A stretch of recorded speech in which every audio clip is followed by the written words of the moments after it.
Itu sudah menolong kehidupan kita. Shalom Bapak Ibu Saudara, apa kabarnya pagi hari ini? Shalom. Sekali lagi luar biasa Tuhan dalam kehidupan kita. Amin. Amin. Amin. Bapak Ibu Saudara, seperti yang sudah pernah saya sering ucapkan, yuk kita sepakat. HP mohon di silent atau dimatikan selama jam ibadah berlangsung. Kita sepakat ya Bapak Ibu Saudara, supaya kita bisa menikmati hadirat Tuhan dengan tanpa gangguan apapun. Amin. Jangan melihat bangku-bangku yang kosong Bapak Ibu Saudara. Kita mau fokus kepada Tuhan. Kita mau menyembah Tuhan, datang kepada Tuhan. Mari kita syukurkan, ucapan syukur kita kepada Tuhan. Mari Bapak Ibu Saudara. Terima kasih Tuhan. Kami mau beribadah kepada-Mu. Kami akan memulaikan ibadah kami ini Tuhan. Kami undang hadirat-Mu. Hadir di tengah-tengah kami. Hanya di dalam nama Tuhan Yesus Kristus. Kami alaskan sembahyang kami.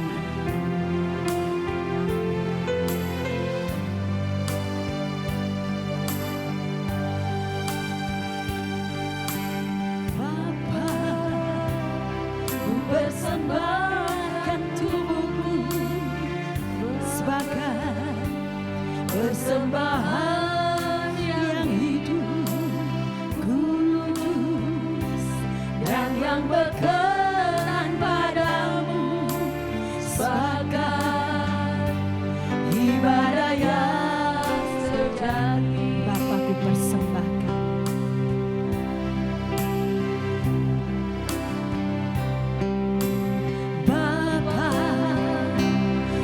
Persembahkan tubuhku sebagai persembahan yang hidup, kudus dan yang berkenan padamu, sebagai ibadah yang sejati. Ku sembahkan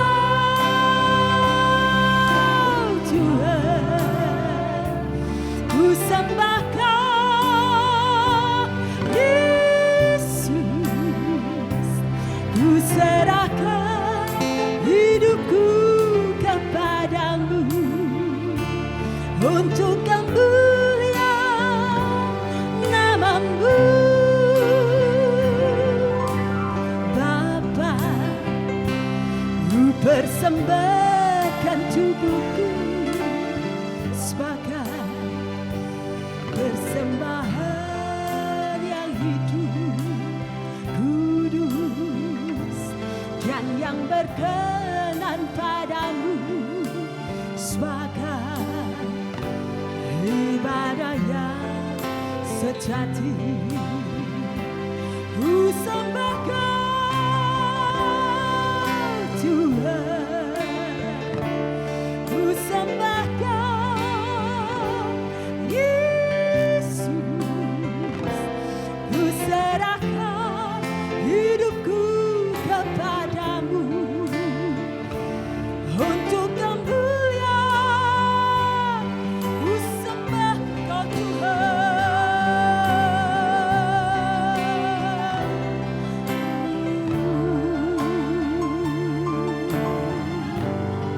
Kami sembah, ku serahkan hidupku kepadamu.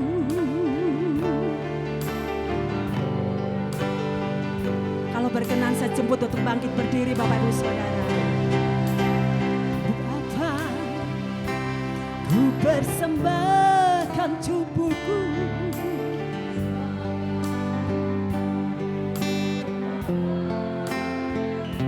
Kudus Tuhan.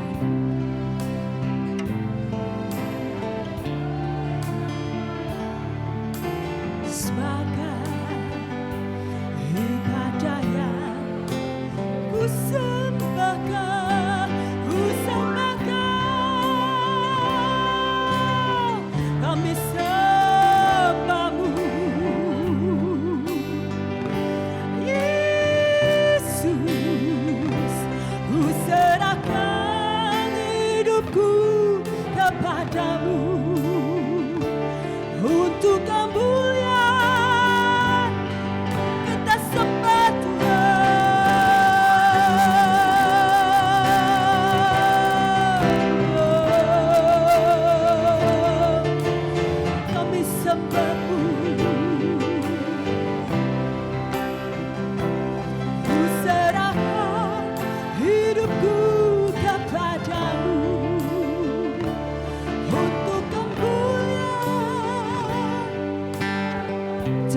menyanyikan ku sembah. Jemaat saja menyanyikannya.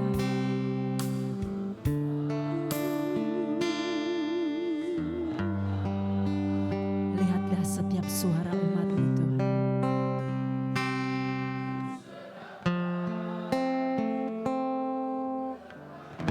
Amin Tuhan. Tetap jemaat yang menyanyikan pujian ini dengan hati yang tulus. Ku sembah. Amin.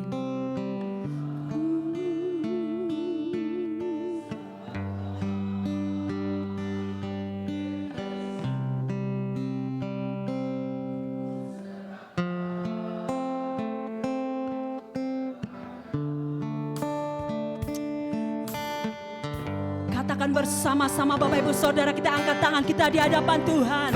Ku sembahkan Tuhan, ku sembahkan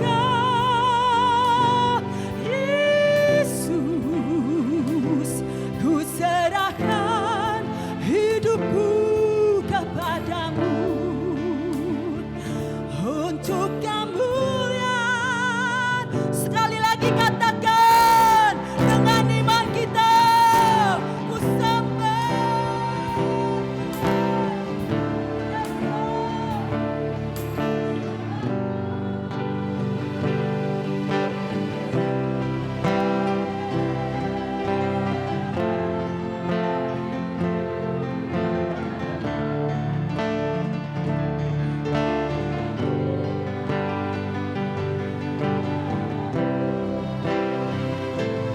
Untuk kemuliaan namamu,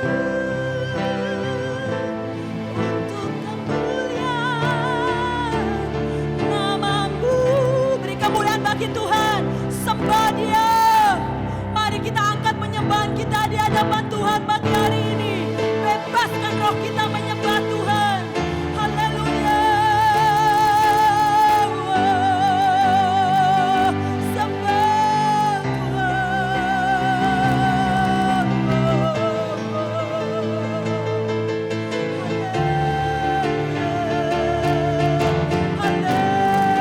Haleluya. Sembah.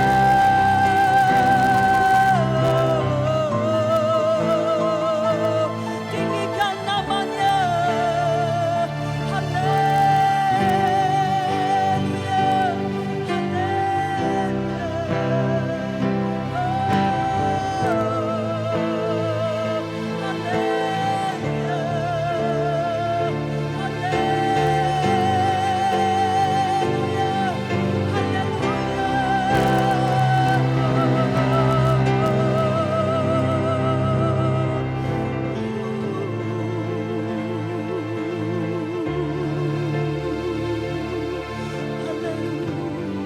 Kami rasakan hadirat-Mu Tuhan.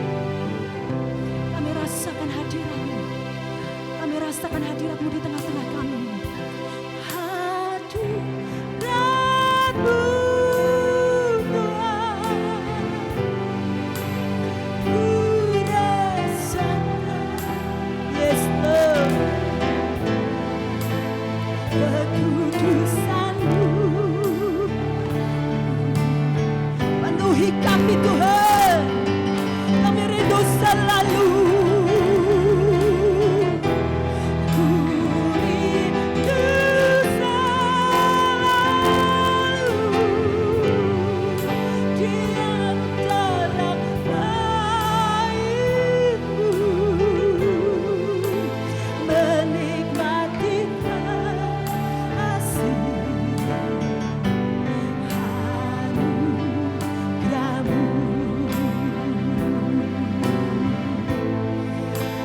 Menikmati kasih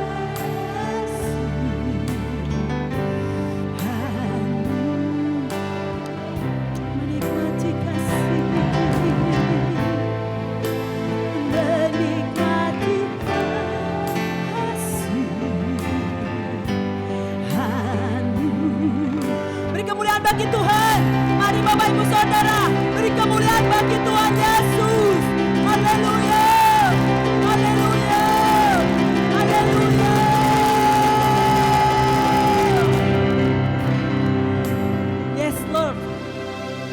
bersorak bagi nama-Mu Tuhan. Tuhan yang kami panggil, Tuhan kami sembah di dalam nama Tuhan Yesus Kristus. Kami memuji nama-Mu yang bersorak akan memuji nama Tuhan. Katakan amin. Puji nama. Sekali lagi beri kemuliaan bagi nama Tuhan Bapak Ibu Saudara. Keluar dari bangku Bapak Ibu Saudara, jabatkan tangan kanan kiri, katakan Tuhan dahsyat, Tuhan luar biasa dalam kehidupan kita. Dia kebaikannya tidak bisa diukur akan kita Bapak Ibu Saudara.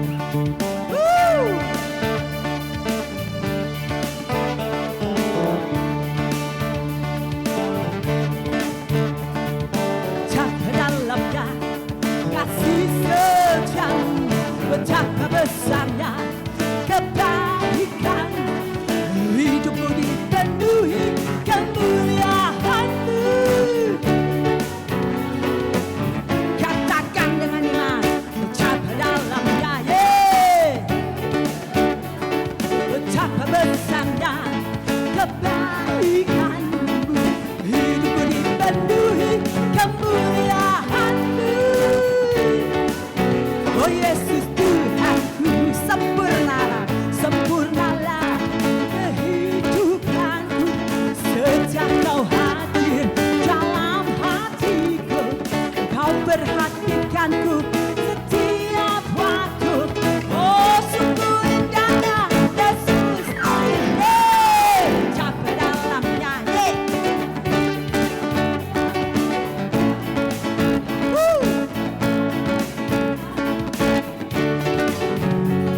kemuliaan. One more time. Betapa dalamnya kasih Tuhan, betapa dalamnya, betapa besarnya kebaikan-Mu, hidupku dipenuhi kemuliaan-Mu. Oh Yesus Tuhanku, sempurnalah. Sejak Kau hadir dalam hatiku, Kau perhatikanku setiap waktu.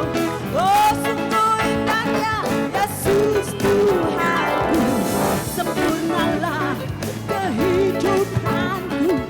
Sejak Kau hadir dalam hatiku, Kau perhatikanku setiap waktu. Oh sungguh indahnya Yesus Tuhan, betapa dalamnya,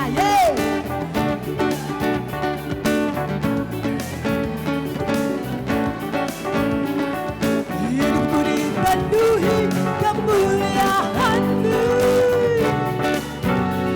Katakan indahnya, oh indahnya, oh Yesus Tuhanku, indahnya, oh indahnya, oh Yesus Tuhanku. Silakan duduk Bapak Ibu Saudara. Tetap memuji Tuhan, Allah sumber kuat kita, amin. Amin. Musik.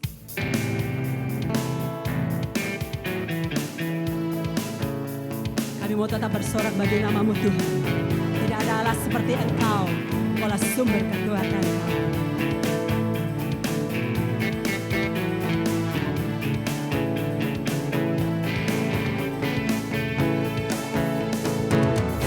Hanya Kau milikku di surga,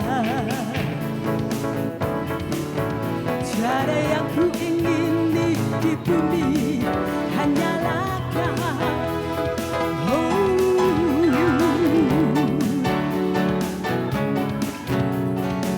Kekuatanku, namun yang pasti Kau tetap. Sekali lagi, hanya Kau milikku di surga, tiada yang ku ingini di bumi. Hanya siapa? Hanya Yesus. Aku angkatkan kekuatanku, namun yang pasti Kau tetap. Mari katakan, Allah sumber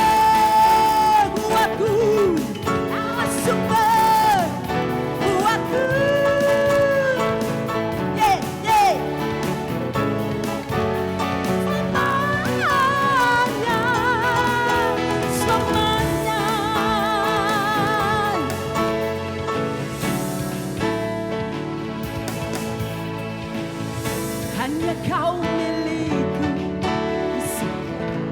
Tidak ada Tuhan selain Engkau.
Menikmati hadirat Tuhan, bersukacita. Tiba waktunya untuk kita mau diubahkan, dipulihkan, dirombak kehidupan kita. Kita mau siapkan hati kita untuk firman Tuhan yang Tuhan sudah siapkan melalui hamba-Nya. Kaulah segalanya. Terima kasih Tuhan Yesus. Ini hati kami Bapa. Kami katakan Kaulah segalanya dalam hidup kami.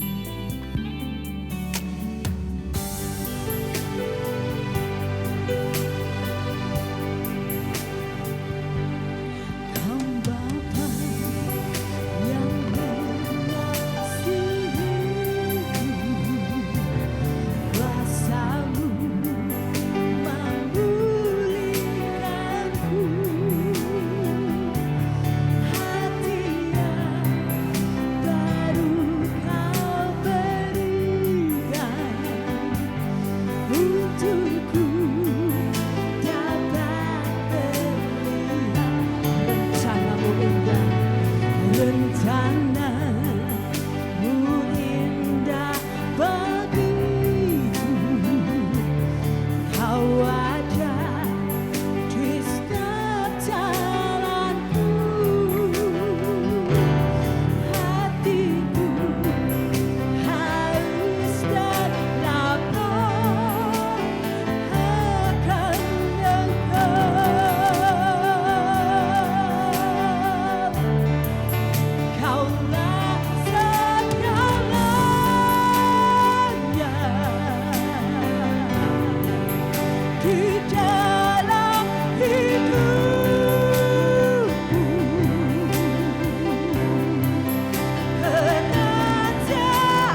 bangkit berdiri.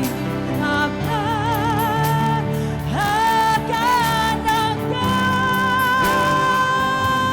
Oh, kaulah segalanya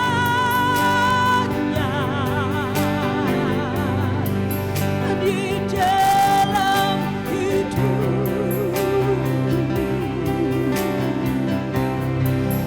Kerajaanmu benar, itu menjadi bagian kami Tuhan. Kami mau katakan kepadamu Tuhan, Engkau yang kami pandang. Yes, Lord. Selama hidup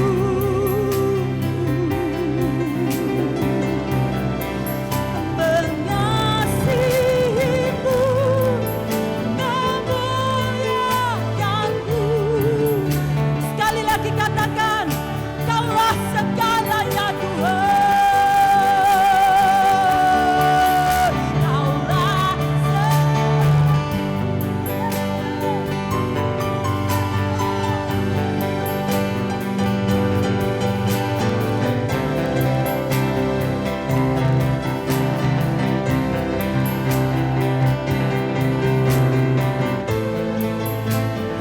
kebenaranmu.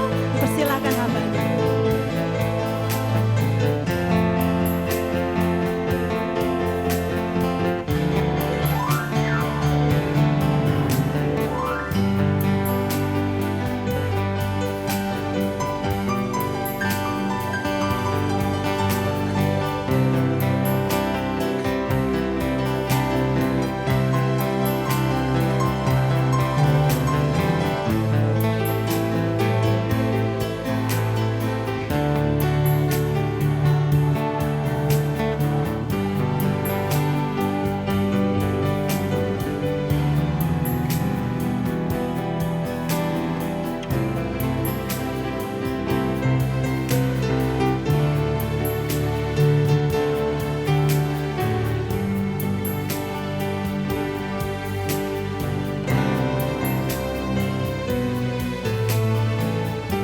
Mari kita berdoa. Bapa yang di surga, Bapa yang mengasihi hidup kami, karena kami yakin bahwa kami adalah anak-anak-Mu. Dan Engkau adalah Bapa yang sangat baik dalam hidup kami. Dan Engkau punya rancangan masa depan yang penuh harapan. Oleh karena itu Tuhan, dalam menghadapi tahun baru ini, tahun 2024 ini, biarlah Tuhan memberikan peneguhan di dalam hidup kami, supaya di tahun ini kami boleh menikmati kuasa dan hadirat Tuhan di sepanjang hidup kami.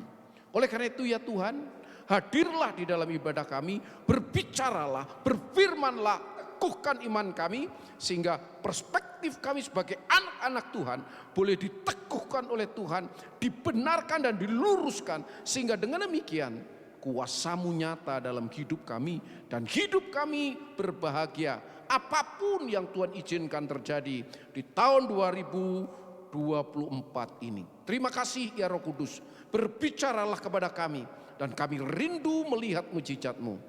Dalam nama Yesus, semua yang percaya katakan amin. Silakan duduk. Shalom. Kurang semangat, shalom.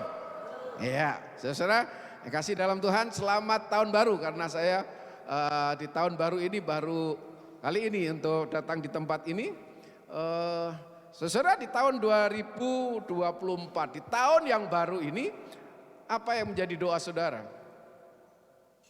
Biasanya di tahun baru, di sini ada kebaktian nggak tahun baru? Ada ya? Nah, doanya apa? Oke, oleh karena itu saat ini saya akan menyampaikan firman Tuhan dan bertema tentang doa terbaik di awal tahun. Ya. Doa terbaik di awal tahun. Sebenarnya apa yang dikehendaki Tuhan ketika kita berdoa? Kalau kita ulang tahun kan make a wish. Ya, sebelum tiup lilin kita make a wish. Artinya mengharapkan sesuatu apa yang Tuhan boleh lakukan supaya hidup kita dalam menjalani tahun berikutnya Tuhan memberkati kita. Oleh karena itu saudara yang kasih dalam Tuhan, sekarang kita akan berbicara tentang apa harapan atau doa sebagai orang percaya ketika di awal-awal tahun atau awal-awal karir atau awal apapun juga di dalam hidup kita. Nah, oleh karena itu tema ini adalah doa terbaik di awal tahun. Nah, untuk itu mari kita sama-sama belajar dari dua tokoh. Satu tokoh yang memiliki doa yang terbaik dan itu diakui oleh Tuhan, yaitu namanya Salomo, Raja Salomo. Mari kita lihat dari satu Raja-Raja pasal yang ketiga ayat yang 9 dan 10 ya. Nah, di situ ada, dan saudara-saudara bisa perhatikan bersama-sama dengan saya.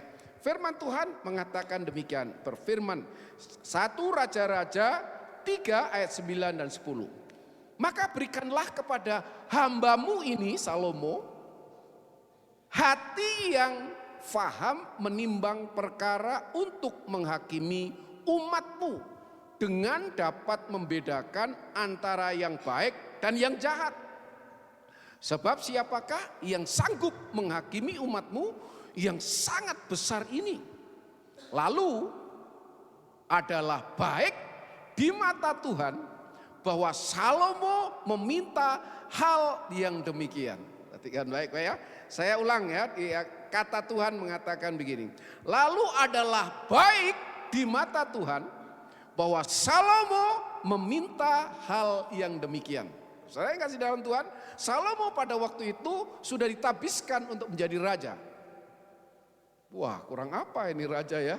Namanya posisi raja. Sekarang ini sedang rame-ramenya pilpres dan pilkada. Pilkada apa? Pileg. Saudara, mereka berebut untuk mendapatkan posisi apa? Raja Indonesia atau Presiden Indonesia. Kalau sudah namanya presiden, ya saya nggak ada lawang. Artinya semuanya, segalanya luar biasa. Oleh karena itu saudara, dulu dia nggak ada apa-apanya. Tapi ketika jadi presiden, naiknya mobilnya berbeda, punya ajudan untuk membawa kertasnya atau membawa apa saja dibawain dan yang lain. Mau masuk mobil dibukain pintu dan yang lain. Wah, fasilitas first class. Luar biasa ya. Nah, ini dialami oleh siapa? Salomo. Salomo pada waktu itu ditabiskan untuk menggantikan Daud dan dia menjadi raja. Ketika dia raja, ketika dia menjadi raja, luar biasa. Dan Tuhan meminta dia untuk apa? Apa doamu? Apa permintaanmu kepadaku? Dan ini tadi yang kita baca, yaitu 1 Raja-Raja 3 ayat 9 dan 10. Salomo hanya meminta apa? Hikmat. Dia meminta kebijaksanaan. Dan Tuhan, kalau saudara membaca di perikop itu, saudara bisa membacanya nanti ya di rumah, bahwa sebenarnya boleh dikatakan Tuhan di situ dikatakan Tuhan sangat memandang bahwa doanya itu adalah doa yang terbaik. Di awal dia memimpin sebuah kerajaan ilahi, kerajaan Allah, umat Allah yang begitu luar biasa dan terkenal apa? Orang Israel tegar tengkuk. Jadi saudara-saudara yang kasih dalam Tuhan, oleh karena itu untuk menghadapi bangsa yang tegar tengkuk ini, saudara, Musa aja kewalahan gak karu-karuan, dan yang lain ya istilahnya selalu ketika memimpin, selalu umat Tuhan ini memberontak mereka. Tetapi kembali lagi Salomo memintanya, yaitu suatu permintaan yang begitu luar biasa. Aku hanya minta engkau memberikan hikmat atau kebijaksanaan ketika saya harus memimpin bangsa atau umat yang Tuhan percayakan kepadaku. Saudara, seringkali kita mintanya apa? Tuhan, kalau boleh Tuhan, bisnis saya nanti ke depan lancar. Pasca Covid ini kalau boleh mulailah Tuhan berkati ke depan. Tidak salah. Tetapi satu hal, Tuhan memberikan sebuah konfirmasi di dalam firman Tuhan bahwa doa terbaik di awal tahun, di dalam menghadapi masa-masa depan kita, yaitu apa? Doa, minta hikmat Tuhan, minta kebijaksanaan Tuhan. Mengapa? Kembali lagi saudara-saudara yang kasih dalam Tuhan, karena kita sedang hidup di dunia ini. Beberapa waktu yang lalu seringkali saya katakan, ketika kita diangkat menjadi anak Tuhan, ketika saudara percaya kepada Yesus untuk menyerahkan dosa-dosa saudara, untuk ditebus oleh Tuhan, dan saudara mengakui Yesus sebagai Tuhan dan Juru Selamat saudara, untuk menjadi Tuhan dan Juru Selamat saudara secara pribadi dan mengampuni dosa saudara dengan iman, maka saat itu saudara dan saya diangkat menjadi anaknya. Amin. Kok yang amin hanya 4 orang kelihatannya, amin.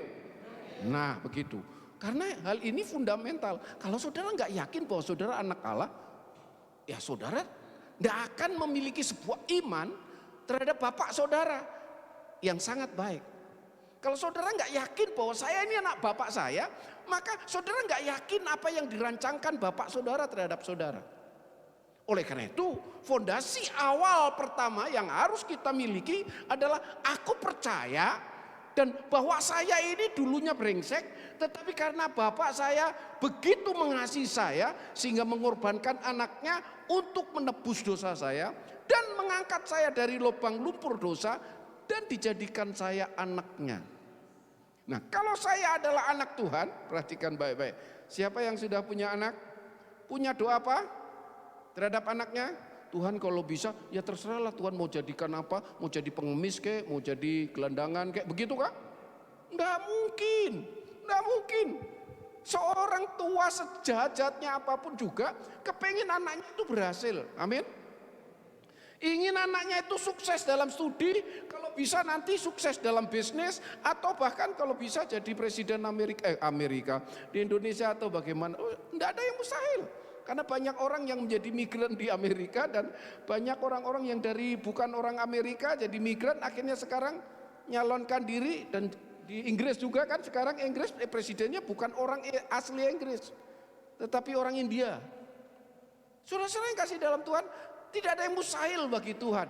Tapi kembali lagi, sebagai orang tua kalau punya anak pasti kepengennya apa? Doanya pasti yang terbaik bagi anaknya.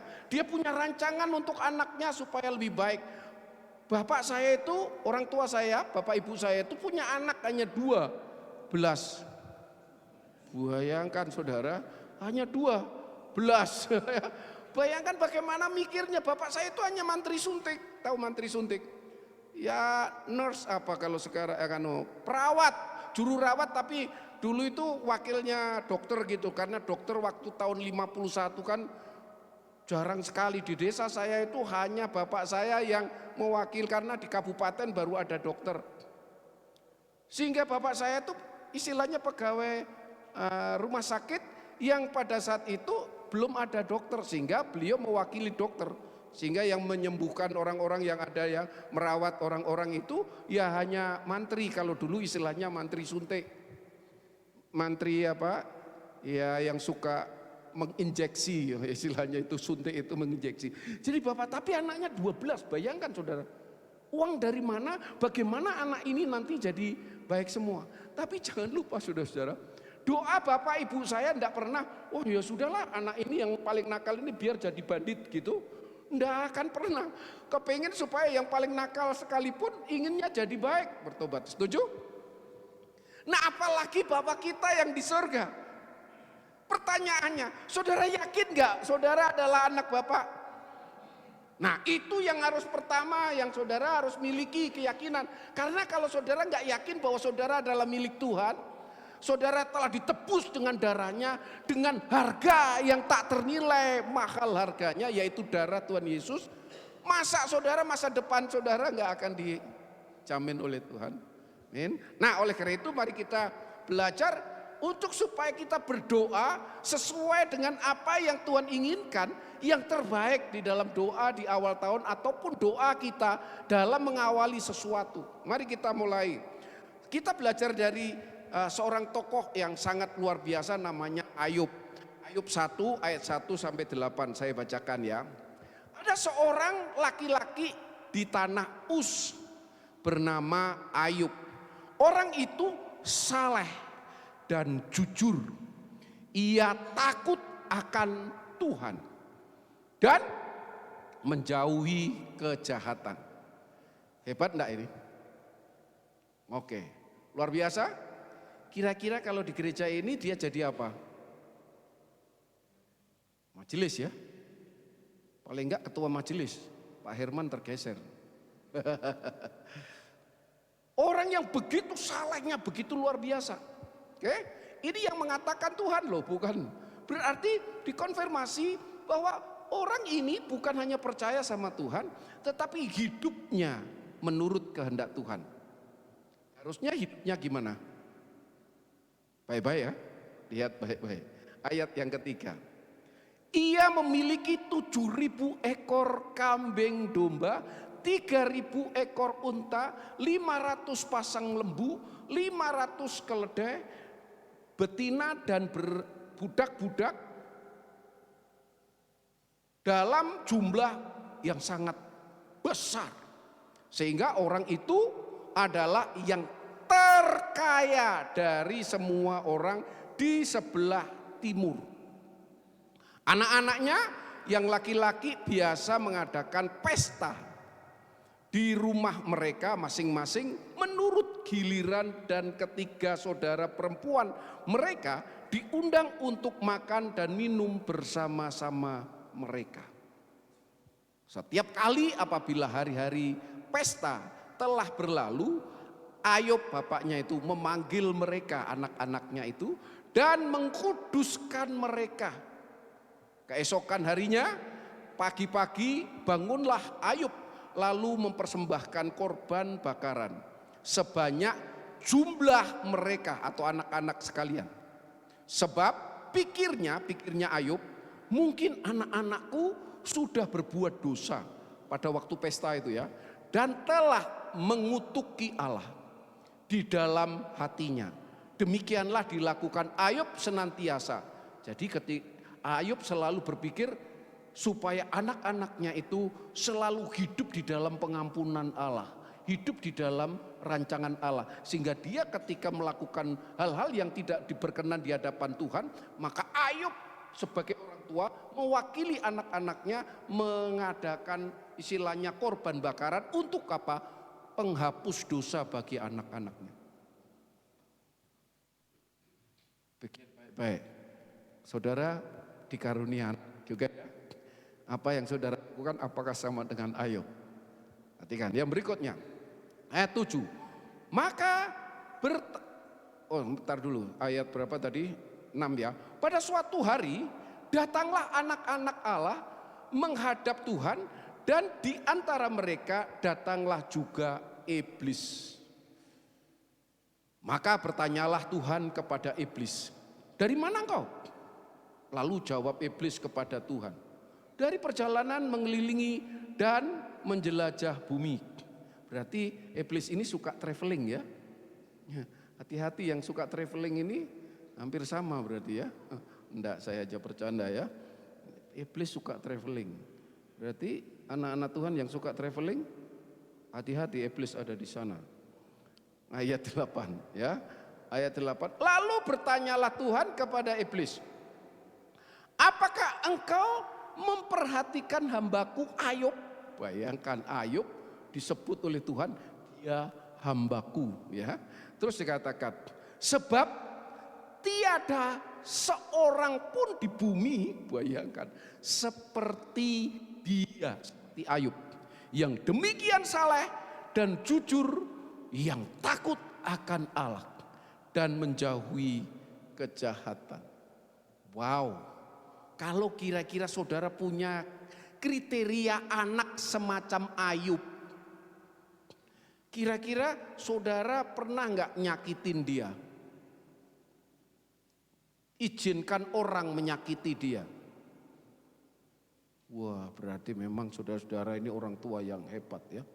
Tapi anehnya, Tuhan izinkan dia mengalami masalah karena provokasi iblis. Oke, kita akan belajar 3 hal dari Salomo dan Ayub ini ya.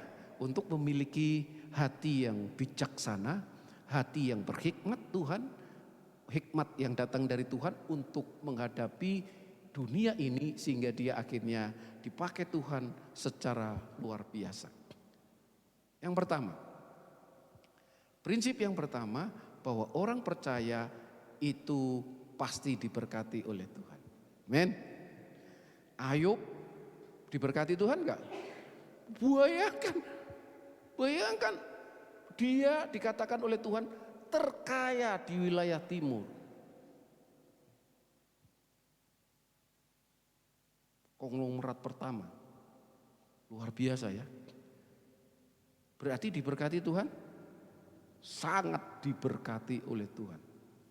Jadi orang yang takut akan Tuhan, orang yang hidup benar, hidup jujur, hidup mengasihi Tuhan, itu pasti diberkati oleh Tuhan. Saudara, berkat Tuhan itu harus saudara pikirkan, itu di dalam konteks saudara ingat bahwa Tuhan pernah memberikan sebuah ilustrasi, katakan begini, ada orang yang diberikan talenta 1, 2, dan 5. Jadi Tuhan itu adil, memberikan berkat kepada setiap anak-anaknya tidak sama. Ayub ini hanya 1, tetapi yang lain juga diberkati, tetapi menjadi persoalan berkatnya berbeda-beda.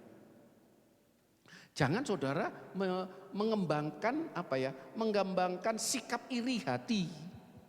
Ketika saudara melihat, loh kenapa sih dia kelihatannya saya lebih saleh dari dia. Kenapa dia lebih diberkati? Tidak boleh iri hati. Karena berkat Tuhan itu adalah otoritas Tuhan. Karena Tuhan lebih tahu mana yang terbaik untuk saudara masing-masing. Tetapi berkat Tuhan dalam bentuk yang bersifat natural atau hal yang bersifat finansial atau berkat yang bersifat duniawi itu bukan sumber kebahagiaan. Perhatikan baik-baik. Itu hanya alat. Jadi jangan saudara mengejar itu. Makanya Salomo ketika diberkati begitu luar biasa, jadi dia mintanya apa? Dia minta hikmat, dia minta kebijaksanaan. Tetapi kalau saudara membaca seluruhnya dari ayat itu selanjutnya, maka Ayub ditambahkan berkatnya itu termasuk kekuasaannya diperlebar, kerajaannya semakin luas, bahkan lebih luas daripada bapaknya dulu Daud. Dan dia memiliki kekayaan yang begitu luar biasa. Betul? Bahwa konglomerat di dunia pertama yang paling top itu adalah siapa? Bukan Ayub, Salomo. Ayub memang kaya, tapi kalau dibanding dengan Salomo tidak ada apa-apanya. Salomo itu kaya raya, tapi paling kaya itu Adam dan Hawa. Iya kan? Kemarin kan saya khotbahin kan, semua boleh engkau makan, ini milikmu. Hanya satu buah ini nggak boleh dimakan. Jadi seluruh dunia miliknya siapa? Iya betul. Nah, baca Alkitab lah baik-baik. Tetapi kembali lagi, apakah Adam dan Hawa akhirnya karena dikasih berkat secara jasmani itu, dia adalah konglomerat pertama pemilik dunia ini, itu otomatis taat sama Tuhan? Enggak. Bahagia? Enggak. Karena apa? Dia masih kurang puas. Dia yang satu ini, buah ini, kenapa enggak boleh dimakan? Iblis ngomporin dia dan akhirnya dia, saya ingin tidak hanya cukup memiliki dunia ini, tapi saya ingin sama dengan Tuhan, pemilik dunia. So, hati-hati. Diberkati secara jasmani bukan berarti saudara pasti bahagia. Betul? Coba kalau nggak percaya, saudara ketika dikasih uang, umpamanya 10 juta, senang enggak? Terus sebelah saudara dikasih 100 juta, saudara jadi senang enggak? Gimana sih? Dia nggak kerja apa-apa, aku yang kerja terus dan yang lain. Panitia Natal tahun baru, koordinatornya yang kerja keras-keras dikasih apresiasi, nggak dikasih apresiasi, tapi nggak taunya keperucut ini istilahnya orang ngomong nggak taunya ketua majelisnya ngomong begini, saudara terima kasih ya kemarin konsumsinya itu luar biasa, enak sekali dan yang lain. Terus enggak pernah muji yang koordinatornya, kira-kira gimana? Kecewa enggak? Oh kecewa. Kembali lagi, berkat secara jasmani itu tidak otomatis membuat kita bahagia. Seringkali malah iblis membuat kita iri hati terhadap yang lain. Makanya berkat Tuhan itu diberikan sesuai dengan porsi kita masing-masing. Jadi kita nggak boleh apa? Ya, jealous terhadap tetangga kita satu dengan yang lain. Nikmatilah berkat yang Tuhan berikan dan percayakan Tuhan, katakan apa? Lipat gandakan berkatmu itu. Nah, kalau kita punya mentalitas melipat gandakan, maka saudara, orang yang dulunya miskin sekalipun, dan ketika saudara punya mentalitas multiplikasi itu berkat Tuhan, dan saudara tabung dan saudara investasikan, maka saudara akan berlipat-lipat ganda. Itu kan strategi bisnis ya. Saya lihat itu teman-teman saya ya yang sukses dalam bisnis, biasanya dia ketika pertama kali dapat duit, ketika dapat untung, tidak langsung foya-foya pergi ke luar negeri. Mungkin makan pun dibatas-batasi, tapi uang itu ditabung dulu dan setelah itu diinvestasikan. Umpamanya dia buka toko onderdil gitu ya. Berikutnya onderdil ini sudah bagus, ada keuntungan cukup, dia investasikan ke toko onderdil baru lagi. Dan akhirnya dia punya toko berlipat kali ganda. Nah, ketika uangnya sudah istilahnya tidak tergoyahkan, nah baru dia bisa jalan-jalan menikmati. Itu yang Tuhan inginkan. Kita punya mentalitas multiplikasi di apa yang berkat yang Tuhan anugerahkan dalam hidup kita. Tapi seringkali kita baru dapat berkat sedikit terus kita foya-foya, akhirnya habis dan akhirnya tidak termultiplikasi. Itu yang diilustrasikan, berkat hanya satu tapi disimpan dan katakan Tuhan terlalu jahat. Jelas? Jelas dulu bahwa setiap orang pasti diberkati, setiap orang percaya pasti diberkati. Hanya Tuhan ingin kita punya mentalitas bijaksana, yaitu berkat itu harus apa, katakan, harus dimultiplikasikan. Tuhan ingin supaya apa yang dipercayakan itu dimultiplikasikan, sehingga akhirnya apa, itu juga memberkati saudara dan memberkati orang lain.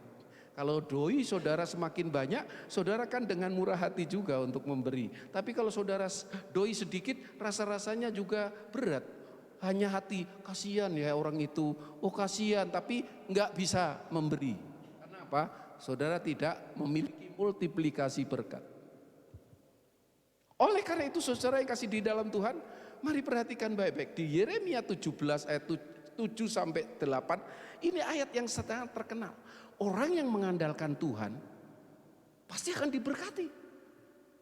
Bahkan dikatakan dia seperti pohon yang ditanam di di tepi aliran sungai, yang merambat akarnya dan tumbuh dan daunnya tidak pernah kering dan selalu berbuah pada musim. Luar biasa. Perhatikan baik-baik, itu janji Tuhan. Harusnya kita mengalami berkat Tuhan. Saya sudah berkali-kali mengatakan, saya ini jadi hamba Tuhan. Ini bergabung di sebuah lembaga yang notabene saya alumni sarjana, istri saya sarjana, dua-duanya harus melayani di tempat itu dan dikatakan enggak digaji. Dulunya saya kerja di akuntan publik, setiap bulan saya gajian dan kalau saya lembur ditambah. Kalau saya hasil kerja saya itu menurut pimpinan saya membanggakan, saya dikasih bonus. Jelas? Tetapi di lembaga ini enggak. You mau mati kek, you mau masuk rumah sakit kek, mau apa dan yang lain, urus sendiri sama Tuhan.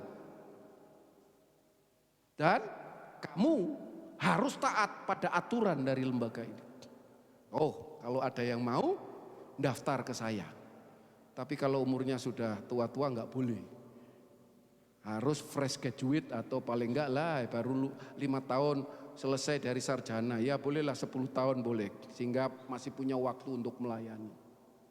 Ayo keluar dari pekerjaan saudara dan melayani di lembaga saya. Ini enggak main-main. Ini membutuhkan apa? Iman.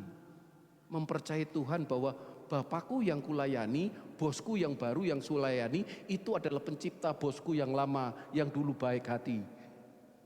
Apalagi yang menciptakan, maka lebih baik hati.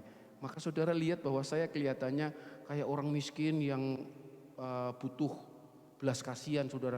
Pak Bambang kok kurus kering, kelihatannya puasa terus, nggak ada duit gitu. Betul?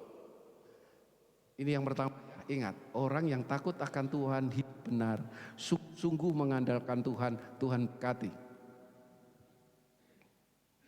Nah, pertama amin ya, nanti yang kedua coba aman apa enggak. Kata doa dari Salomo mengatakan bagaimana Tuhan aku enggak butuh yang lain.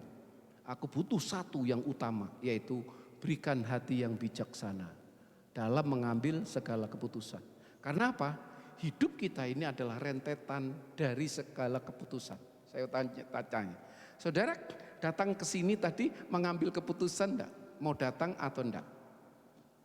Iya, saudara mau ke sini ini mau datang apa enggak? Saudara masih bangun, aduh kelihatannya kok enggak, waduh gereja enggak ya? Waduh, wah bosen nih, kelihatannya begitu-begitu aja. Datang apa enggak ya? Wah tapi ya enggak enak ya kalau enggak ke gereja, kita kan anak Tuhan. Akhirnya saudara mengambil keputusan malas atau berangkat. Jelas? Saudara mau duduk di kursi saudara, saudara mengambil keputusan enggak? Tadi ada yang saya minta, Pak, mbok maju Pak. Enggak Pak, saya senang di sini. Saya biasa duduknya di situ. Saya juga gitu, kalau di tempat kantor saya, kalau persekutuan gitu, saya sukanya duduk pojok paling belakang sana. Rasanya nyaman, tapi kalau duduk di depan itu kayak diperhatikan orang terus gitu. Gerak-gerik saya diperhatikan orang, nggak suka. Saya lebih nyaman begitu. Saya mengambil keputusan untuk duduk. Saudara nggak percaya? Di kursi saudara ada bomnya nggak?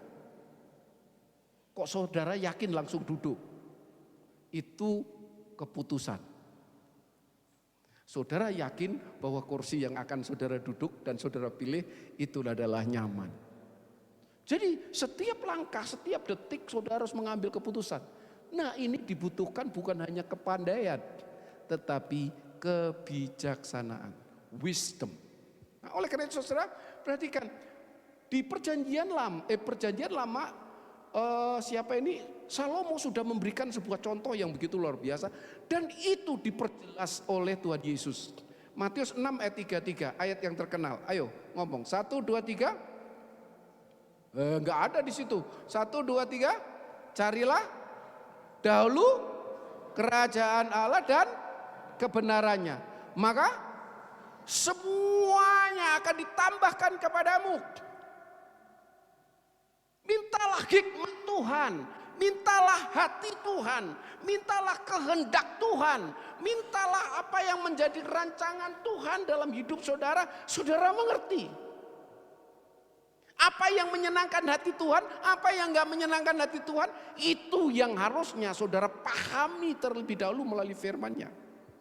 Baru saudara ketika bertindak seturut dengan kehendak Tuhan, rancangan Tuhan, hati Tuhan, maka berkat itu akan mengikutimu, mengejarmu. Jelas? Ini sudah berkali-kali Tuhan ingatkan, tetapi seringkali iblis memutar balik kita. Oh jangan, you harus usaha, you harus kerja, harus begini begitu dan yang lain. Baru nanti kamu bisa memberi gereja atau melayani Tuhan dan yang lain. No. Itu tipuan iblis. Jelas? Oke, sekarang ingat ya, satu, bahwa orang yang takut akan Tuhan, orang yang sungguh-sungguh menyadari bahwa dia anak Tuhan, yakinlah bahwa Tuhan punya rancangan masa depan yang penuh harapan bagi hidup saudara. Dan setiap saudara takut akan Tuhan, Tuhan sudah punya janji yang begitu luar biasa. Tetapi berikutnya, yang kedua, klik yang kedua.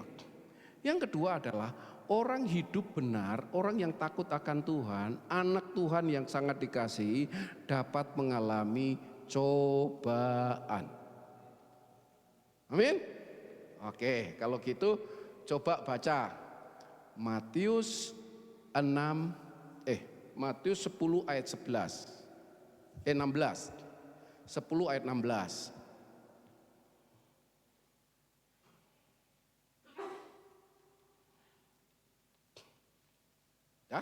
Oke, baca sama-sama. Matius 10 ayat 16. 1, 2, 3. Hah? Wih, kok pelan-pelan? 1 Matius 6 ayat kok 6? Ayat 10 ayat 16. 10 ayat 16. 1, 2, 3.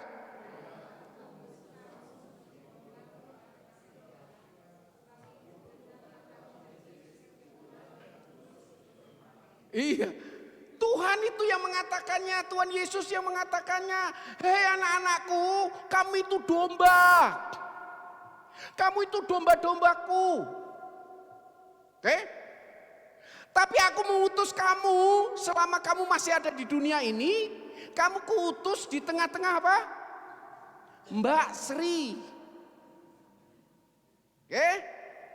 Serigala. Ini nggak tahu orang Jawa nikah sama orang Batak. Sri Jawa, Gala Batak. Jadi serigala. Enggak, saya hanya canda aja. Serigala, dan serigalanya satu apa setengah? Baca itu ayatnya. Serigalanya satu apa setengah? Banyak. Satu domba lawan satu serigala, menang mana? Sudah selesai. Artinya Tuhan itu ingin menyadarkan kepada kita orang percaya bahwa Yesus sendiri yang adalah Tuhan ketika datang hanya baru lahir. Musuhnya siapa? Serigala raksasa namanya Herodes. Bayangkan saudara. Ya, Tuhan sendiri hadir sebagai manusia, langsung mau diterkam Herodes. Setelah itu baru mulai mengalami pelayanan. Dilempari batu, digebukin, ya macam-macam. Dan akhirnya diseret-seret dan disalibkan. Itu Yesus. Dan Yesus mengalami itu, maka ketika itu beliau memberikan peringatan kepada saudara dan saya. Hati-hati bahwa walaupun engkau adalah anakku, tetapi engkau masih di dunia. Dan dunia ini dikuasai oleh Mbak Sri. Serigala tadi. Dan satu domba lawan serigala itu pasti tinggal tulang. Hati-hati sama orang Batak. Tinggal tulang. Ya. Dan ketika tulang itu pun ketemu penjual sate, pasti disop. Karena di situ ada sumsumnya kan, enak sedot-sedot. Saudara, saya sambil bercanda ini supaya kita ingat bahwa mengerikannya hidup ini tanpa kita menyadari bahwa kita butuh hikmat. Makanya cerdik seperti ular, tulus seperti yes. Jadi jangan berpikir kalau sudah jadi anak Tuhan terus everything it's okay. Nggak ada apa-apa, kita pasti selamat, nggak akan sakit, nggak akan bangkrut, mungkin nggak ada yang ngerecokin bisnis kita dan yang lain. No. Saya hamba Tuhan aja pernah digebukin juga, diludahin di depan saya pernah karena saya memberitakan Injil. Tapi kembali lagi, nggak masalah, karena Tuhan Yesus juga mengalami itu. Tapi bagaimana saya meresponnya itu yang penting. Perhatikan. Kata Ayub tadi ya, Ayub lalu bertanyalah Tuhan kepada iblis. Perhatikan baik-baik. Sumber dari segala malapetaka cobaan datang dari siapa? Iblis, bukan datang dari Tuhan. Apakah engkau memperhatikan hambaku Ayub? Sebab tiada seorang pun di bumi seperti dia yang demikian saleh dan jujur, yang takut akan Allah dan menjauhi kejahatan. Lalu jawab iblis kepada Tuhan, apakah dengan tidak mendapatkan apa-apa, maksudnya tidak engkau berkati secara jasmani, Ayub takut akan Allah, Ayub tetap menyembah engkau, tetap taat kepadamu? Bukankah engkau Tuhan yang membuat pagar sekeliling dia dan rumahnya serta segala yang dimilikinya? Berarti orang percaya yang takut akan Tuhan, itu Tuhan mengirimkan malaikatnya untuk mengelilingi menjadi pagar bagi anak-anak Tuhan. Amin. Ini luar biasa. Dan mari kita lihat. Dan rumah dan serta segala yang dimilikinya. Sampai iblis pun nggak bisa menjangkaunya. Dan di sini katakan, apa yang dikerjakannya telah kau berkati, dan apa yang dimilikinya makin bertambah di negeri itu. Tetapi coba ulurkan tanganmu dan jamahlah segala yang dipunyainya. Ia pasti mengutuk engkau di hadapanmu. Coba berkat jasmani itu ambil, maka percaya saya, dia pasti akan mengutukimu. Artinya meresponmu dengan cara apa? Mengeluh dan juga mungkin mengumpat Tuhan. Tuhan, katanya engkau ini anakku, katanya aku ini anakmu dan yang lain. Kenapa kau buat aku begini dan selanjutnya? Perhatikan baik-baik. Iblis berpikir bahwa jasmania, artinya berkat jasmania, itu adalah sumber kebahagiaan. Dan apalagi dikatakan di sini ayat yang keberapa tadi? 11. Tetapi ulurkanlah tanganmu dan jamahlah. Punyainya, ia pasti akan mengutuki di hadapanmu. Ayat 12, maka firman Tuhan kepada iblis. Jadi iblis, Tuhan mengizinkan kepada iblis. Nah, segala yang dipunyainya ada dalam kekuasaanmu. Hanya jangan engkau mengulurkan tanganmu terhadap dirinya. Kemudian pergilah iblis itu melakukannya. Jadi siapa yang membuat seringkali kita porak-poranda? Iblis. Tetapi kalau Tuhan izinkan, berarti Tuhan punya rancangan.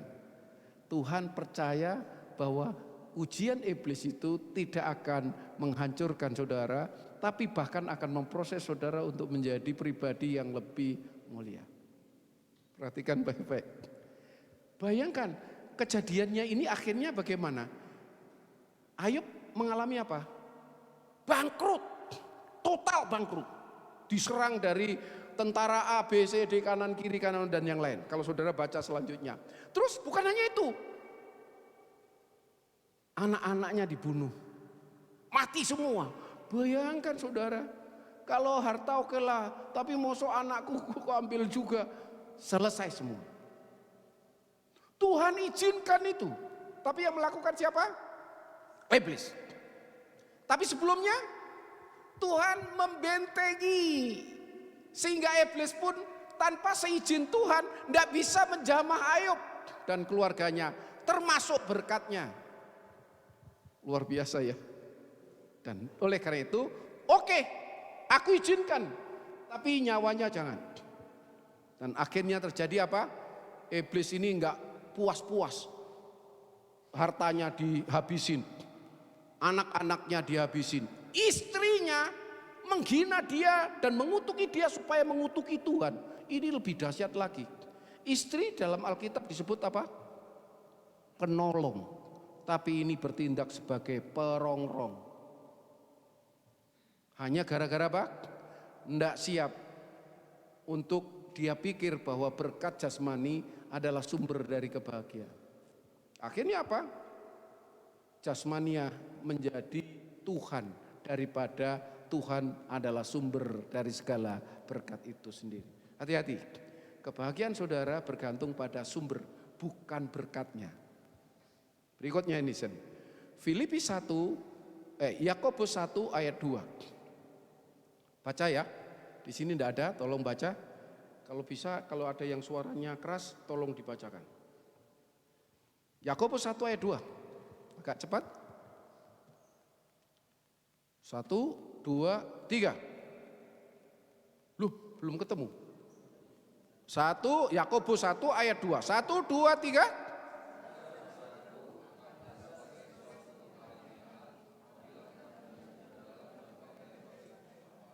Jadi kalau ada pencobaan apa? Nah, itu firman Tuhan, bukan aku yang ngomong. Ulang ya. Yang agak keras tapi pelan-pelan. 1, 2, 3, saudara-saudaraku.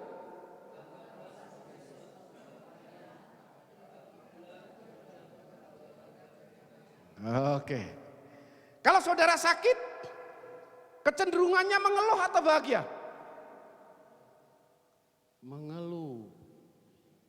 Ubah. Tuhan katakan ubah mindset saudara seperti Ayub. Ketika semua habis, termasuk istrinya mengutuknya dia, katakan aku lahir tanpa sehelai rambut pun di tubuhku, melekat. Terpujilah nama Tuhan. Dia selalu mengembangkan respon yang positif. Dan akhirnya apa? Di sini dikatakan bahwa lebih tambah satu lagi, ya. Tadi sebuah kebahagiaan kalau saudara mengalami pencobaan. Ini adalah pencobaan yang diizinkan Tuhan, bukan karena kesalahan saudara. Bukan karena memang saudara berbuat dosa terus masuk dalam pencobaan. Saya melayani di family, ya. Sering kali mengcancel orang yang punya masalah. Tapi masalah ini karena apa? Kesalahan sendiri. Sehingga keluarganya mulai menjadi porak-poranda, gak karu-karuan dan selanjutnya. Saudara, kebahagiaan ini akan kita miliki kalau memang cobaan itu diizinkan Tuhan kita alami. Karena kita takut akan Tuhan. Beda kalau saudara korupsi, terus saudara katakan, oh ini salib dari Tuhan. Oh enak aja, nggak boleh. Itu dosamu, akibat dari dosa yaitu. Tetapi kalau kita mengalami cobaan dan saudara tetap bertahan di dalam Tuhan. Tuhan, engkau kasih aku sakit, engkau kasih aku mungkin sekarang bangkrut, mungkin sedang mengalami masalah bisnis saya sekarang sedang digoyang orang dan selanjutnya dan yang lain. Percaya bahwa Tuhan kalau itu izinkan, percaya bahwa you anaknya Bapakmu. Berbahagialah. Karena Bapakmu izinkan itu berarti kamu sedang diproses oleh Bapakmu. Karakter saudara itu lebih tangguh ke depan. Nah, oleh karena itu Filipi 1 ayat 29 baca. Ini sampai nanti sore loh ya saya khotbah ya. Tetapi bayangkan. Jadi saudara dikaruniai Tuhan bukan hanya untuk percaya, tetapi dikaruniai untuk apa? Menderita karena dia. Menderita karena dia bukan menderita karena dosa. Menderita karena kesalahan bukan, tetapi menderita karena apa? Karena takut dan mengikuti firman Tuhan. Saudara sudah bisnis benar-benar, saudara sudah banyak berdoa, saudara sudah begini dan yang lain. Loh, kok Tuhan izinkan malapetaka, ditipu orang atau apapun juga. Percayalah Tuhan masih bersama saudara. Tuhan sedang memproses hidup saudara. Percaya. Saudara, dipikir kalau saya khotbah kayak begini, saya tidak sedang menghadapi masalah. Masalah saya berat juga. Saya menghadapi anak saya, nomor 1 laki, itu sejak SD dibully oleh teman-temannya. Dan sekarang dia harus mengalami masa di mana dia sudah lulus sarjana tetapi tidak bisa kerja. Karena apa? Karena dia untuk bertemu dengan orang itu selalu pikirannya namanya apa ya? Overthinking. Jadi dikit-dikit berpikir negatif, dikit-dikit berpikir negatif. Takut kalau dia ditanya aja, kamu sudah pacaran belum? Kamu sudah nikah belum? Wow, itu terus dia ingat masa-masa lalu bullyingnya. Saudara, saya menghadapi itu, sedangkan saya ini hamba Tuhan. Anak saya yang perempuan sudah kerja, lulus kumlot dan yang lain. Everything is kelihatannya oke-oke aja. Tetapi saya punya anak laki yang nomor 1 mengalami hal yang kayak itu. Sampai detik ini saya masih berdoa dan memohon belas kasihan Tuhan untuk memulihkan anakku ini. Tetapi dia lulus dari BINUS, sistem informasi. Lu kurang apa? Tetapi kembali lagi saudara, kalau Tuhan izinkan terjadi seperti itu, jangan pernah mau kalah terhadap cobaan. Percaya saatnya Tuhan akan memproses dia dan suatu saat Tuhan akan memulihkan dia. Oleh karena itu, ketika kita menghadapi pencobaan, jangan kita terus langsung loyo menyalahkan Tuhan, jangan. Tuhan tidak pernah salah karena beliau ini adalah Bapakku. Lah wong dosaku aja ditebus untuk bisa masuk surga. Apalagi kok masalah doa-doa apa, pergumulan dalam hidup yang Tuhan izinkan. Saya bertanya sama Tuhan, Tuhan, apa maksud Tuhan? Tuhan izinkan ini terjadi. Tuhan hanya berbisik, supaya kamu gak sombong. Sepele. Supaya kamu gak sombong. Jadi hamba Tuhan gak boleh sombong. Lambang Tuhan itu kolar. Ini loh yang putih-putih yang ada di pakaian itu kolar itu sama seperti kuk di sapi yang sedang membajak. Artinya sapi yang sedang membajak, hamba Tuhan yang menyerahkan dirinya di hadapan Tuhan, mau tidak mau harus siap dicambuk oleh petani itu untuk dipaksa membajak sawahnya dan selanjutnya. Dan dia dapat apa? Hanya dapat jerami. Dan itu dilakukan dengan tidak boleh memberontak. Memberontak sembelih. Betul? Hamba Tuhan harus memiliki sikap seperti itu. Hamba Tuhan tidak selalu yang berkhotbah di atas mimbar. Saudara semua itu hamba Tuhan. Oleh karena itu, milikilah kerendahan hati. Tapi kalau kerendahan hatinya belum seperti Tuhan, maka Tuhan kadang-kadang kasih cobaan, izinkan itu terjadi supaya saya menjadi mengerem kesombongannya, tetapi kerendahan hatinya meletus. Hamba Tuhan mana yang suka sering sharing tentang kelemahan atau kekurangannya? Selalu dia katakan, berkat Tuhan, haleluya, Tuhan kasih sana dan yang lain dan selalu sukses yang diceritakan. Tidak pernah sesuatu yang Tuhan izinkan terjadi di dalam hidupnya. Rancangan Tuhan, Ayub katakan, terpujilah nama Tuhan. Sekarang saya tanya, apakah di antara saudara ada yang tidak punya masalah? Semua punya masalah. Kalau masalah itu karena dosa saudara, bertobat, selesai. Tapi kalau masalah itu karena saudara hidup benar dan Tuhan izinkan itu terjadi, percayalah Tuhan belum selesai dengan diri saudara dan waktunya Tuhan akan pulihkan. Ayub setelah selesai, perhatikan baik-baik, dia dikembalikan semuanya 7 kali lipat.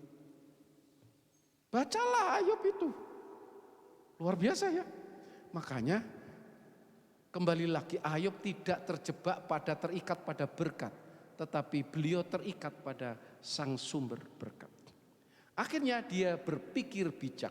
Di sini katakan bahwa penderitaan atau cobaan yang Tuhan izinkan karena saya hidup benar, itu adalah karunia. Pencobaan yang kamu alami itu harusnya membuat saya puji Tuhan, itu kebahagiaan. Itu kata firman Tuhan loh, bukan kata saya ya. Saudara percaya boleh, enggak percaya enggak percaya boleh juga. Tapi resikonya alami sendiri.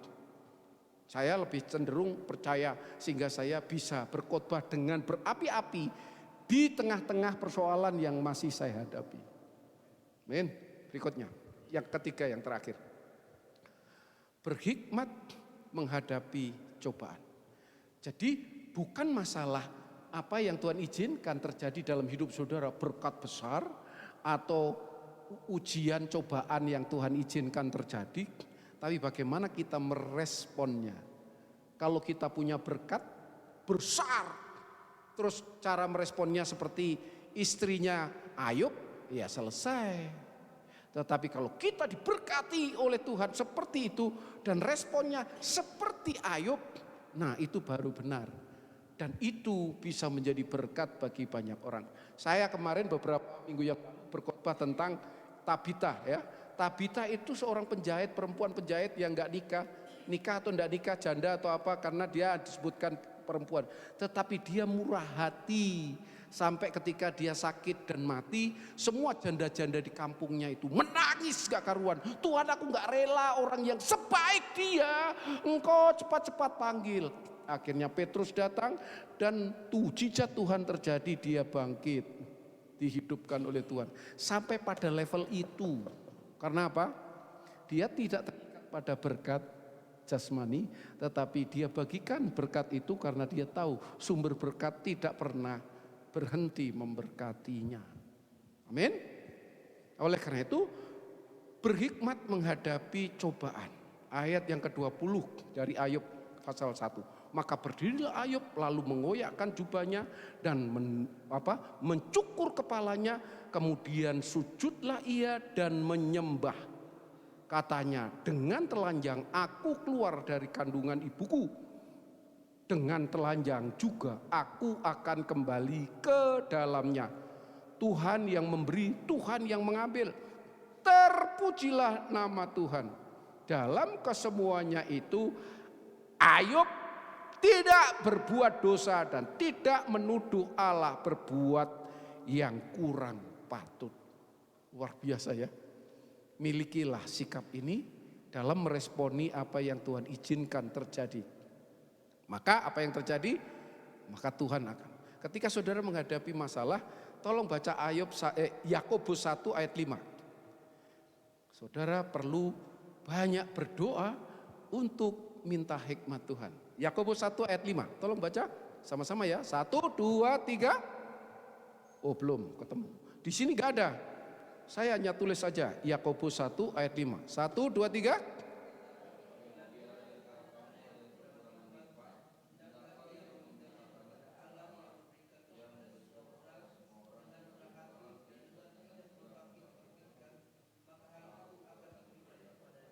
Wow. Jadi Tuhan itu pelit atau murah hati? Dalam meminta, dalam hal hikmat. Oleh karena itu mintalah hikmat. Ketika saudara minta hikmat dan saudara hidup bijak sesuai dengan hikmat Tuhan, maka berkat Tuhan itu yang mengejar saudara. Bukan saudara kebalik, cari dulu berkatnya, baru saudara akan jadi orang berhikmat. No, balik. Nah ini iblis suka bolak-balik. Terakhir, maka berdoalah, mintalah kepada Tuhan. Yang kedua, Amsal 2 ayat 6. Amsal 2 ayat 6. Ini yang terakhir ya.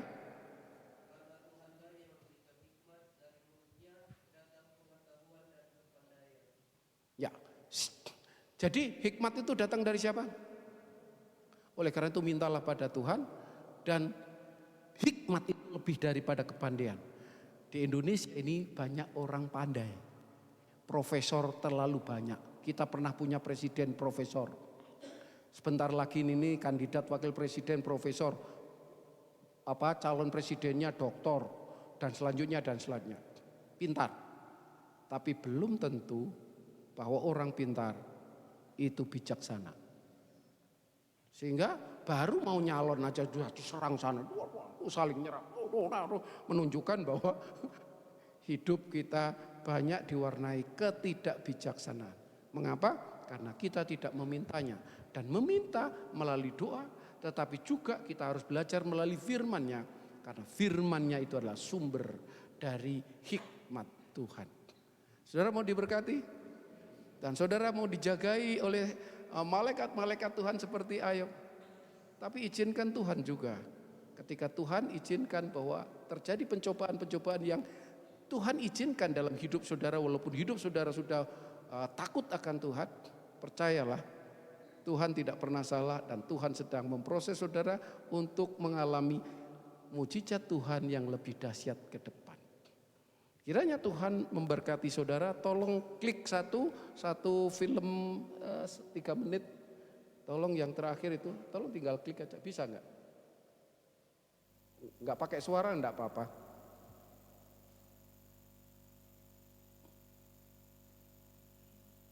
Nggak bisa ya? Nah ini. Ini belajar hal yang sederhana tentang hikmat.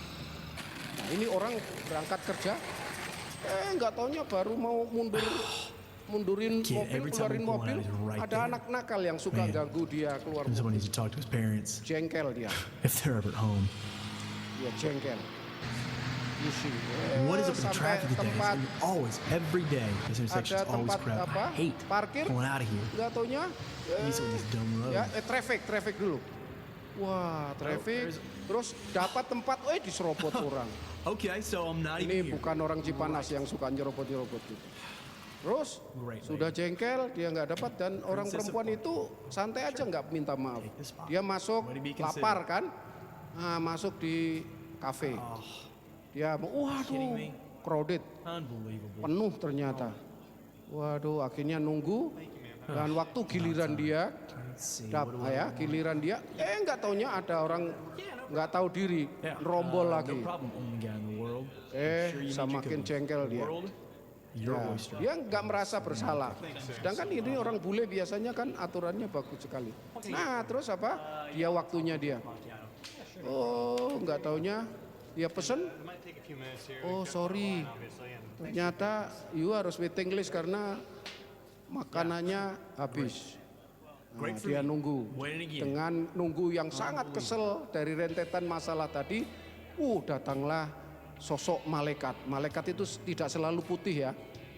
Nah, ini malaikat yang hitam. Dia kasih sesuatu. Dia kasih kacamata. Loh, malaikatnya hilang, nggak ada kemana tadi? Nah, kaget dia. Ini hanya film ya, ini ilustrasi. Nah, betul lah. Nah, terus dilihat, ternyata kacamata. Nah, malaikatnya dari jauh melihat, memperhatikan orang itu. Dan setelah itu dia coba-coba, oke kalau gitu saya coba pakai. Dan ketika kacamata itu dipakai, ternyata kacamata ini bisa menembus hati setiap orang, permasalahan orang itu bisa dilihat. Ternyata setiap orang ini punya masalah. Ya itu saudara baca sendiri masalahnya apa itu. Ya itu setiap orang yang dilihat, dia punya masalah itu. What am I supposed to do? Masalah demi masalah. How can I- Wah ada yang cerai, ada yang ya di resign. Ya ini bartendernya malah dia adalah orang yang suka berkelahi. Take this anymore. I gotta get Wah out of dia ketakutan dia. Mau keluar dia ketemu di luar juga orang bermasalah semua. Semua orang yang ditemui orang yang bermasalah. Dan akhirnya dia keluar pulang. Dan ketika dia pulang di jalan-jalan pun dia selalu bertemu dengan orang-orang yang bermasalah. Semua orang di dunia ini bermasalah. Dan akhirnya dia sampai ke rumah. Dia pulang sampai di rumah. Ya, itu semua orang yang ditemui bermasalah. Dan akhirnya dia ketemu anak kecil tadi yang nakal itu tadi. Dalam kondisi yang pusing, kepala stres, pulang dari kerja, kacamatanya mau dicopot, ketemu anak kecil tadi yang bermasalah. Terus dia mau lihat apa masalah anak ini. Ternyata anak ini kurang perhatian dari orang tuanya. Maka dia mulai berubah pikiran. Dia mendekati anak itu dan mulai memeluk dia. Dan memberikan perhatian dia. Dan akhirnya masalah dia satu, anak itu suka ganggu dia ketika mau keluar mobil terselesaikan. Saudara-saudara kasih dalam Tuhan, ini hal yang kecil. Jadi setiap kita menghadapi masalah jangan overthinking, berpikir negatif dulu. Cara pandang kita harus cara pandang dari cara pandang Tuhan.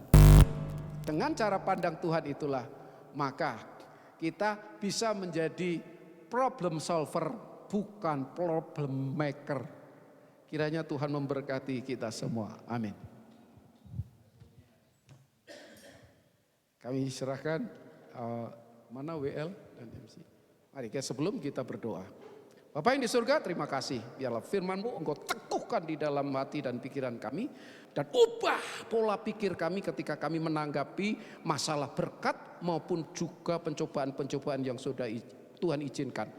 Curahkan hikmat-Mu ketika kami merespon setiap pencobaan dan berkat-Mu.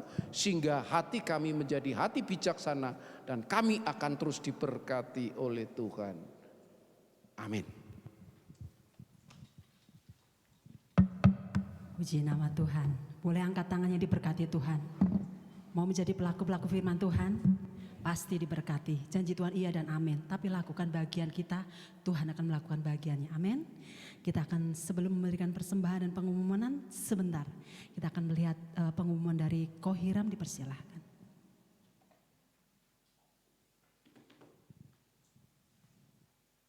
Ya, shalom Bapak Ibu Saudara yang dikasih Tuhan. Boleh sambil di play aja. Ya, jadi saya ingin mengumumkan bahwa mulai tanggal 20 Januari 2024 di tempat ini jam 13.30 sampai jam 3 ya. Jadi setengah 2 sampai jam 3 kurang lebih 1,5 jam. Itu akan diadakan pelatihan vokal. Ya, untuk bisa menjadi penyanyi, singer, dan juga nantinya mudah-mudahan bisa menjadi WL ya. Ini sedikit profil saya sudah mengajar semenjak 2014 di Jakarta ya. Saya mengajar dan mendidik ya, puji Tuhan ya, banyak orang dan di beberapa gereja. Dan saya juga aktif pelayanan dari 2010 ya sampai 2020, sampai sekarang saya bersyukur bisa ada di tempat ini. Dan ya ini beberapa pengalaman saya aja jadi worship leader gitu ya. Supaya Bapak Ibu Saudara saya ini bisa nyanyi gitu ya, bisa ngajar. Dan ini yang paling berkesan ya, saya pernah satu panggung dan juga pernah satu acara. Ini sertifikat saya. Jadi saya pernah menjadi lulusan terbaik di Celebration of Praise ya, dan masih banyak juga sertifikat yang saya punya. Ini materi yang akan diajarkan. Jadi Bapak Ibu Saudara, kita akan mulai dari basic. Jadi kalau mungkin Bapak Ibu Saudara mau ikut, silakan ya, kita dengan senang hati. Nah ini beberapa gereja yang saya pernah ngajar di Jakarta, di Bekasi juga, di Tangerang juga. Ya puji Tuhan ya, udah lumayan banyak lah tempat saya dipercaya gitu. Jadi Bapak Ibu Saudara, harapkan jangan lewatkan kesempatan ini gitu, karena saya ikut beberapa pelatihan itu biayanya lumayan ya. Kalau di Jakarta itu bisa sampai 1,5 juta loh, itu cuma 2 bulan ya. Ini 3 bulan gratis ya, puji Tuhan ya. Tepuk tangan buat Pak Herman yang udah ngasih saya kesempatan, dan saya sangat yakin Bapak Ibu Saudara ya bisa diinformasikan ke anak-anaknya, cucunya mungkin ya. Karena di Cipanas ini nggak ada sekolah vokal, betul ya. Saya cari-cari sekolah vokal, sekolah musik, guru les aja susah nyarinya. Nah ini ada kesempatan nih. Jadi siapa tahu bisa kita mengetahui bakat kita dan kita bisa mengembangkan bakat kita di sini di PDO Bukit Kemuliaan, Yasmin. Dan minta tolong juga diinformasikan. Kalau butuh flyernya nanti bisa dikasih, bisa dipasang di status. Supaya nanti kita mulai 20 Januari, dan untuk para WL singer, para penyanyi di sini dihimbau ya, supaya kita bisa lebih maksimal lagi, lebih maju lagi di dalam pelayanan. Itu aja pengumuman saya, terima kasih. Selanjutnya kami persilakan kepada yang bertugas, Pak Johan.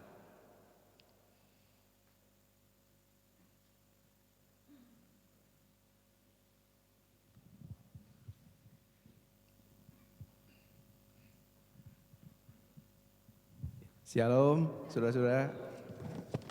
Pertama-tama kami dari pengurus Bukit Kemuliaan mengucapkan terima kasih kepada hambanya yang selalu siap sedia melayani di tempat ini. Terima kasih Bapak Ibu yang sudah hadir melayani di tempat ini. Kiranya Tuhan Yesus memberkati pelayanan Ibu dan Bapak. Juga kemudian terima kasih kepada PL, singer, pemusik, multimedia, para aser, semua tim yang sudah melayani di tempat ini. Kiranya Tuhan Yesus memberkati pelayanan saudara-saudara. Kemudian jadwal minggu depan kita akan dilayani oleh hambanya Bapak Pendeta Daniel Samuel Lapian ya. Diharapkan untuk saudara-saudara yang minggu depan untuk bisa hadir kembali di tempat ini. Kemudian laporan keuangan kebaktian minggu lalu, kolekte berjumlah 1.942.000. Ada PK1 2 juta, PK2 1,5, PK3 500.000, total penerimaannya 5.942.000 dan total pengeluarannya 5.210.000. Tepuk tangan untuk Tuhan. Dan setiap hari Sabtu di ruangan ini ada ibadah doa setiap hari Sabtu jam 17 di ruangan ini. Bagi saudara-saudara yang rindu untuk berdoa, marilah kita berdoa bersama-sama di tempat ini. Kami dari Persekutuan Doa Bukit Kemuliaan mengundang saudara-saudara yang membawa anak-anak untuk ikut serta di sekolah minggu di PDO Bukit Kemuliaan. Kemudian hari ini apakah ada saudara-saudara yang baru pertama kali hadir di tempat ini? Kami dari pengurus ingin berkenalan. Oh, ada di belakang. Pak Her. Kepada yang saudara yang baru pertama kali hadir, selamat datang kami ucapkan. Kami setiap hari Minggu jam 9 pagi ada ibadah di tempat ini. Puji nama Tuhan. Kita nyanyikan dalam Yesus kita bersaudara.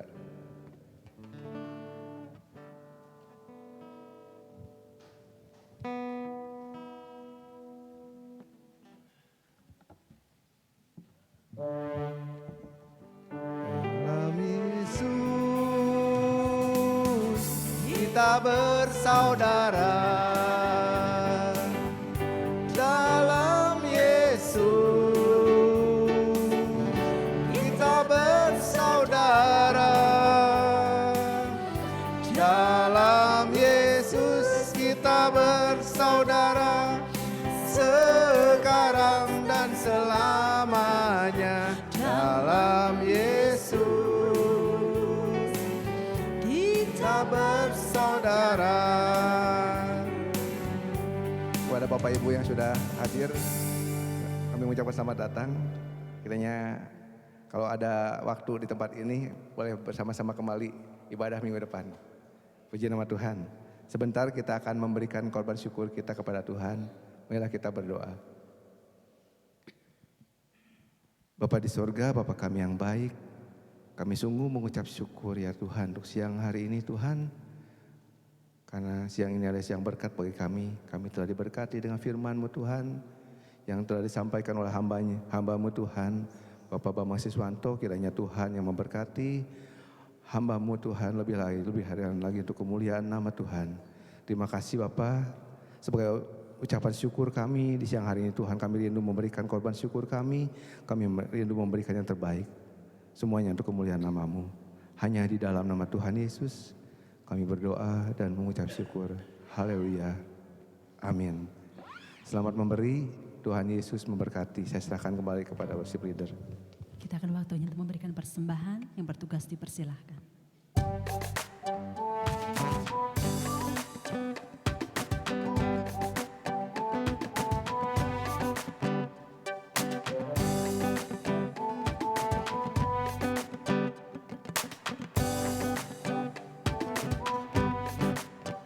Kasih yang begitu besar, lebih kuat dari dosa. Kasih yang menemukanku, selamatkan dan pulihkanku. Ku naikkan syukurku, ku tak akan berhenti memuji, meninggikan. Bapak Ibu yang sudah memberikan persembahan boleh bangkit berdiri. Dibebaskan, dibangkitkan, hidup yang kau beri dan kini hanya untukku.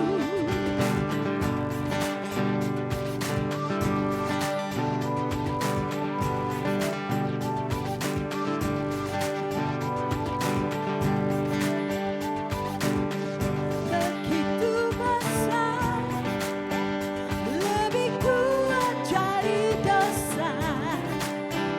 Kasih yang menemukanku, selamatkan dan pulihkanku. Ku naikkan syukurku, ku tak akan berhenti memuji, meninggikan nama-Mu selalu, menari, memuliakan-Mu, dibebaskan, dibangkitkan, hidup yang kau beri dan kini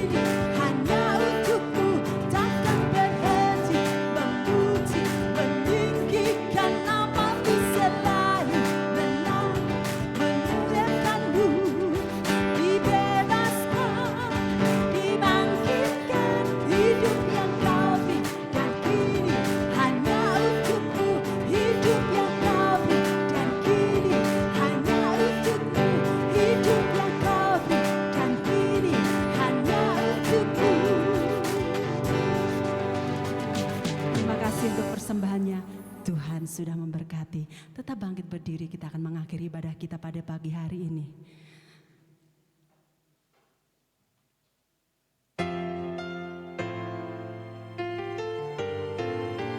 Kami memuji kebesaran.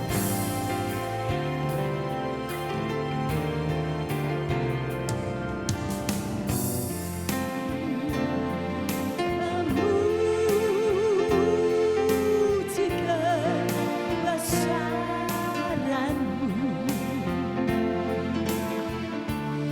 hajat Tuhan,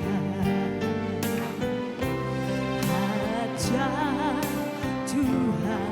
Kami memuji kebesaran-Mu, kami memuji kebesaran-Mu.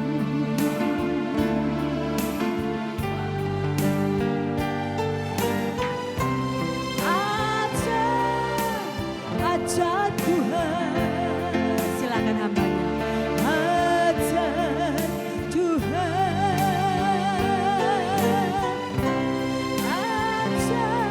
hajat Tuhan, hajat Tuhan.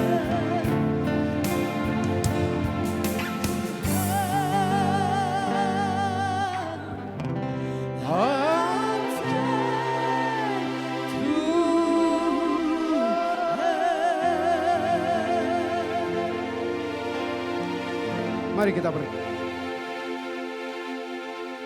Bapa yang baik, Bapa yang mengasihi hidup kami, Bapa yang membentengi seluruh hidup kami, Bapa yang punya rancangan masa depan yang penuh harapan, Bapa yang selalu setia mendampingi setiap detik langkah-langkah kehidupan kami.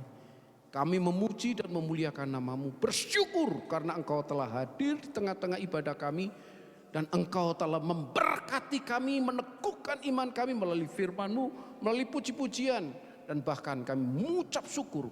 Tuhan masih memberikan sebuah kehormatan untuk kami boleh mempersembahkan sebagian kecil dari begitu besarnya berkat-Mu melimpah dalam hidup kami.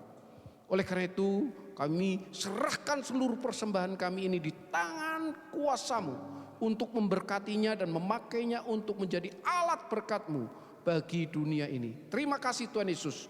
Kami berdoa untuk seluruh majelis yang mengelola. Biarlah Tuhan berikan hikmat-Mu untuk mengelola berkat-Mu ini dengan bijaksana sesuai dengan kehendak Tuhan. Terima kasih Tuhan Yesus, dan pada saat ini kami juga berdoa untuk Hotel Yasmin Cipanas Puncak, Hotel Yasmin Pinong Karawaci, Tangerang, dan juga segenap manajemen Surya Eden Utama dan juga owner Pak Rudi Sirapanji. Tuhan, Engkau tahu apa yang sedang terjadi di dalam bisnis ini. Dan kami percaya bahwa kuasa-Mu sedang bekerja melalui seluruh karya-Mu yang begitu luar biasa, melalui manajemen maupun juga melalui Pak Rudi Sirapanji maupun juga seluruh karyawan yang ada. Dan juga mungkin melalui permasalahan-permasalahan yang sedang dihadapi, terlebih pasca Covid. Sehingga dengan demikian kami percaya bahwa Engkau masih akan tetap berpihak dan bekerja secara dahsyat untuk memberkati Yasmin Hotel dan seluruh manajemen dan bahkan seluruh karyawan yang ada, dan bahkan hamba-Mu pemilik dari semua yayasan ini. Tuhan Yesus, tolong secara khusus kami berdoa untuk Pak Rudi Sirapanji ini. Tuhan berikan hikmat, berikan kuasa-Mu, berikan hati-Mu yang terus bergantung pada dan mempercayai bahwa Engkau sedang bekerja, mempercayai bahwa Engkau sedang melakukan perkara-perkara besar melalui bisnis ini. Dan kami percaya bahwa hotel ini telah menjadi berkat bagi pekerjaan, dan kami percaya bahwa Engkau juga akan memberkatinya lebih dan lebih lagi. Tuhan, kami tidak tahu apa yang menjadi rancangan-Mu, tetapi kami percaya bahwa rancangan-Mu pasti yang terbaik bagi seluruh Hotel Yasmin Cipanas Puncak, Hotel Yasmin Pinong Karawaci, dan seluruh manajemen yang ada. Terlebih-lebih Pak Rudi Sirapanji ini dan keluarganya. Tuhan berkati Tuhan berikan kesehatan, berikan umur panjang, dan terus Tuhan jagai dan lindungi mereka. Sehingga dengan demikian, seluruh manajemen ini pun masih terus akan menjadi alat berkat-Mu bagi gereja-Mu di tempat ini. Terima kasih Tuhan, kami juga berdoa Tuhan Yesus. Kami berdoa secara khusus untuk tim pelayanan PDO Bukit Kemuliaan. Kami mohon urapan Tuhan. Kami mohon kekuatan yang dahsyat dan berikan hikmat dan juga terobosan-terobosan untuk mengembangkan pelayanan PDO Bukit Kemuliaan ini. Sehingga banyak jiwa-jiwa boleh dijangkau, sehingga banyak jiwa-jiwa boleh menyembah dan mengagungkan dan bersorak-sorai di tempat ini untuk kemuliaan nama-Mu. Tuhan, satukan hati mereka, satukan hati kami Tuhan. Karena dalam kesatuan kasih ilahi Tuhan, maka Tuhan berkarya secara ajaib melalui PDO Bukit Kemuliaan ini. Dan kami percaya itu Tuhan. Kami ingin melihat hari demi hari, minggu demi minggu ke depan, bahwa karya-Mu begitu ajaib. Terima kasih Tuhan Yesus, terima kasih. Apapun rancangan-rancangan, jadwal-jadwal yang dilakukan, berkati semua. Supaya semua boleh diikuti oleh anak-anak Tuhan yang punya hati ingin bersyukur, ingin mengabdi dan memuliakan Tuhan. Baik melalui singer, WL ataupun juga dalam pelayanan-pelayanan yang lain. Melalui doa-doa mereka. Terima kasih Tuhan. Dan terlebih-lebih kami juga berdoa untuk bangsa dan negara kami yang kami cintai. Tuhan, dalam masa-masa pilpres dan juga pileg ini Tuhan. Kami tahu bahwa suhu politik sudah mulai panas. Kami percaya bahwa Engkau mengasihi bangsa kami.